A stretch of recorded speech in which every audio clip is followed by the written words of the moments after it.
Welcome back to my channel सच्ची कहानियाँ।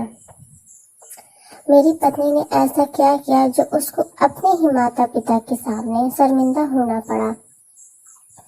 Phone की घंटी तो सुनी मगर आलस की वजह से रजाई में ही लेटी रही। उसके पति राहुल को आखिर उठना ही पड़ा।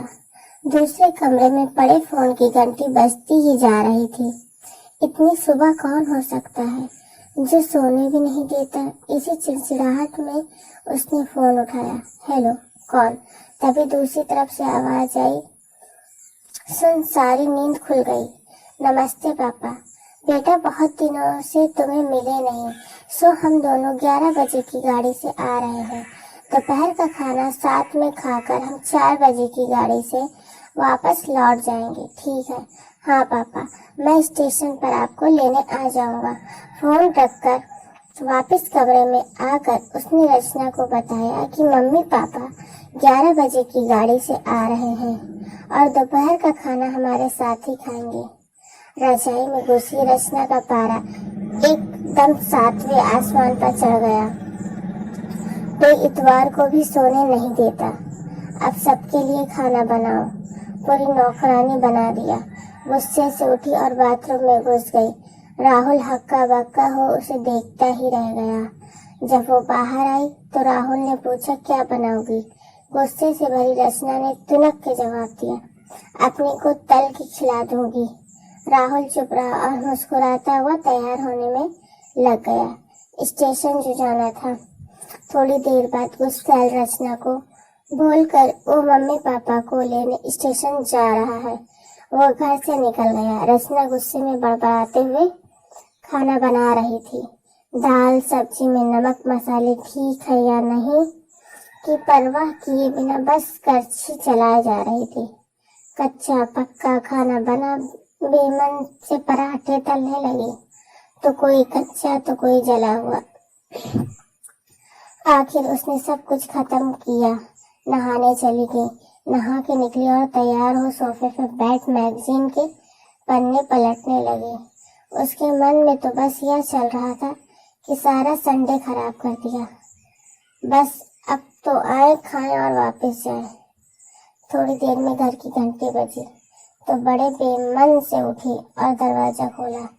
दरवाजा खोलते ही उसकी आंखें हैरानी से फटी रह गई और मुंह से एक शब्द भी नहीं निकल सका। सामने राहुल के नहीं उसके अपने मम्मी पापा खड़े थे, जिन्हें राहुल स्टेशन से लाया था। मम्मी ने आगे बढ़कर उसे झिंझोड़ा। अरे क्या हुआ? इतनी हैरान परेशान क्यों लग रही है? क्या राहुल ने बताया नहीं कि हम आ रहे हैं? जैसे मानो रचना की नींद टूटी हो। नहीं मम्मी, इन्होंने तो बताया था, पर चलो आप अंदर तो आओ। राहुल तो अपनी मुस्कुराहट रोक नहीं पा रहा था। कुछ देर इधर उधर की बातें करने में बीत गया। थोड़ी देर बाद पापा ने कहा, रचना गप्पे ही मारती रहोगी या कुछ खिलाओगे भी? यह सुन रचना को मानो सांप सो गया हो। क्या करती बेचारी को अपने हाथ से ही बनाए अध पक्के और जले हुए खाने को परोसना पड़ा। मम्मी पापा खाना तो खा रहे थे मगर उनकी आंखों में एक प्रश्न था जिसका वो जवाब ढूंढ रहे थे। आखिर इतना स्वादिष्ट खाना बनाने वाली उनकी बेटी आज उन्हें कैसा खाना खिला रही है। रचना बस मुंह नीचे किए बैठी खाना खा रही थी। मम्मी पापा से आंख मिलाने की उसकी हिम्मत नहीं हो पा रही थी। खाना खत्म कर सब ड्राइंग रूम में आ बैठे।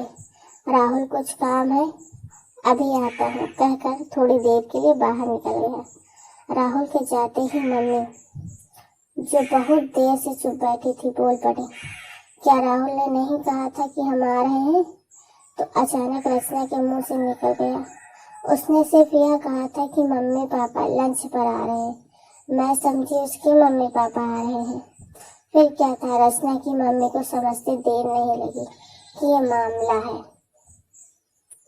बहुत दुखी मन से उन्होंने रचना को समझाया, बेटी, हम हो या उसके मम्मी पापा, तुम्हें तो बराबर का सम्मान करना चाहिए।